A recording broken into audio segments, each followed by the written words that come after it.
اعوذ باللہ من الشیطان الرجیم بسم اللہ الرحمن الرحیم وَلَقَدْ أَرَيْنَاهُ آيَاتِنَا كُلَّهَا فَكَذَّبَ وَأَبَى قَالَ أَجِئْتَنَا لِتُخْرِجَنَا مِنْ أَرْضِنَا بِسِحْرِكَ يَا مُوسَى فَلَنَأْتِيَنَّكَ بِسِحْرٍ مِثْلِهِ فَاجْعَلْ بَيْنَنَا وَبَيْنَكَ مَوْعِدًا لَا نُخْلِفُهُ نَحْنُ وَلَا أَنْتَ مَكَانًا سُوًى۔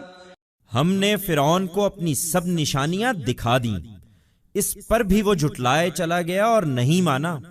اس نے کہا، موسیٰ، کیا تم اس لیے ہمارے پاس آئے ہو کہ اپنے جادو کے زور سے ہم کو ہمارے ملک سے نکال باہر کرو؟ یہی بات ہے تو ہم بھی تمہارے مقابل میں ایسا ہی جادو لے کر آ جائیں گے، سو ہمارے اور اپنے درمیان ایک وعدہ ٹھہرا لو، کوئی بیچ کی جگہ، نہ ہم اس کی خلاف ورزی کریں نہ تم کرو گے۔ We showed the Pharaoh all our signs. In spite of this, he kept on denying and did not listen.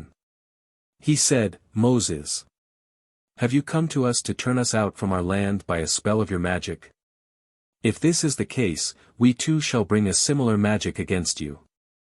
So, make a promise between us and yourself, some place in the middle.